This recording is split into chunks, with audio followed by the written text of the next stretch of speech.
Good morning, grade 5. Today we will talk about the useless zero in decimal number. As we know, the decimal number has a decimal part and a whole part. Now, in decimal part, only the zero at the right is useless if there is no digit after that zero. Example, 3 and 690 thousandths. The decimal part here is 690. I have one zero at the right. So here the zero is useless. And it's equal to 3 and 69 hundredths. Another example, 30 hundredths. I have one zero to the right and it's useless, and this number is equal to 3 tenths. But here I have one zero to the left. The zero here represents that the whole number is zero. There is no whole number. Another example, 2 and 500 thousandths. In this number, I have two unnecessary zero, two useless zero. Now, and this decimal number is equal to 2 and 5 tenths. Last example here in decimal part, 2 and 6 thousandths. The decimal part here is 6, and there is no zero after that. Even if I have here two zeros, but I have a digit after that zero, so this zero is not useless, because here the zero represents the tenths and the hundredths, and 6 here represent the thousandths. Now, in whole part, I have here 50 and 2 tenths. In whole part, only the zero to the left is useless if there is no digit before them. So here I have one digit to the left and it's useless.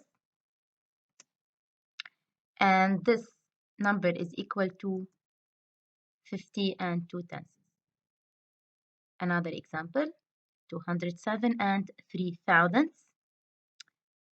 In this number, there is no useless zero. All the zeros represent a digit. For example, here, 207, in the whole part, the zero here represent the tenths, and in the decimal part, the zeros here represent the tenths and the hundredths. So there is no useless zero here. In the third example here, I have 60 and 1 tenths.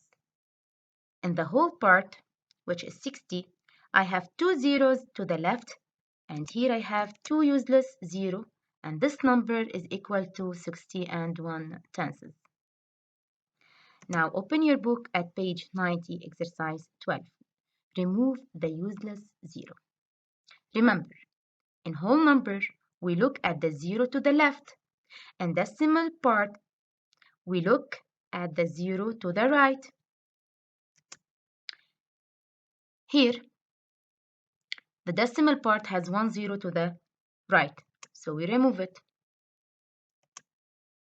30, it's a whole number, so we have to look at the left. There is no zero. Now here, look at the whole part, which is 3. So I have one zero to the left, I remove it. 30 and 0 tenths. The decimal part, look at the zero at the right and remove it. Now 30, it's a whole number.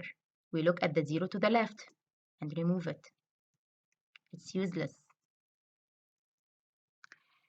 Now I want you to look at this decimal number, 0 and 3 tenths, or 3 tenths. The zero here represents that the whole number is 0. There is no whole number. Pay attention about this decimal number. And last decimal number, 300 and 3000. The zero are important because every zero represents a digit, a place. So there is no useless zero here. Thanks for watching. Bye bye.